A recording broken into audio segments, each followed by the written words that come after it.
Now, I want you to get a whole understanding out of this. You can be barren, but yet blessed. He blessed them first, and then he said to them, be fruitful. Just because you might be barren does not mean that you are not blessed. Don't ever equate barrenness with not being blessed. You can be blessed and still barren. One of the understandings of the term blessed means to reveal hidden potential. To reveal hidden potential. So God can bless you by revealing hidden potential, but you see, it's just potential. So you can be blessed and barren. It means that because I'm barren, just because I don't have any money right now, I'm barren, doesn't mean that I'm not blessed. I've got potential. You see, it's all right to be waiting on God to do something, but may I give you a little hint? Work while you wait. I'm waiting on God, but I'm working on something. And see, God will always bless what you do.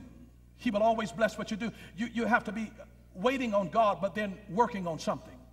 I don't care where you are. You're waiting on God, but then you're working on something. Touch your neighbor, say, I'm working on something. You may not have anything. You may be still broke, busted, disgusted, all of those things. But touch your neighbor, say, I'm working on something. I mean, as long as you got something up your sleeve, as long as you've got some ideas, as long as you've got some creativity, you know why? Because you're blessed. You may not have the money yet, but you got a blessing on the inside of you. You have the ability, you've been empowered to prosper. You got the ability to do it. I mean, when you've got wings, you can fly. It doesn't mean that everybody who has the wings fly. Have you ever seen pigeons just walking downtown? They can fly, but they do more walking than any other species of bird that I've ever seen. I would dog it if I would have wings and be just strutting around, you know. I would flap my wings and fly and I'm not going to be just hanging around in the dirt, pecking around looking for junk on the sidewalk in nasty downtown cities. Take your wings and fly somewhere and do your thing. They got the potential to fly, but they just cluck around. You got to understand that there's potential. You can be blessed. And I came to talk to some people who are just clucking around. And when he says, they that wait upon the Lord, they shall mount up with wings like an eagle. See, and so God gives you a potential to be able to do some things. And I want to tell you, it's time now to stretch your wings. Stretch forth, stretch forth.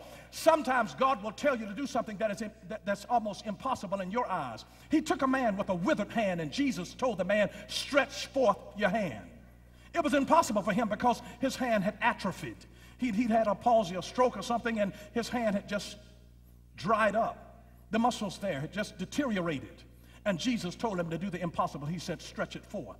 It's not until you make an attempt to bust a move. Touch your neighbor, say, bust a move. I'm telling you, nothing will happen for you until you bust a move. You can have it all in your head. You don't reap what you intend to sow. You only reap what you sow. You reap what you sow. You reap what you sow.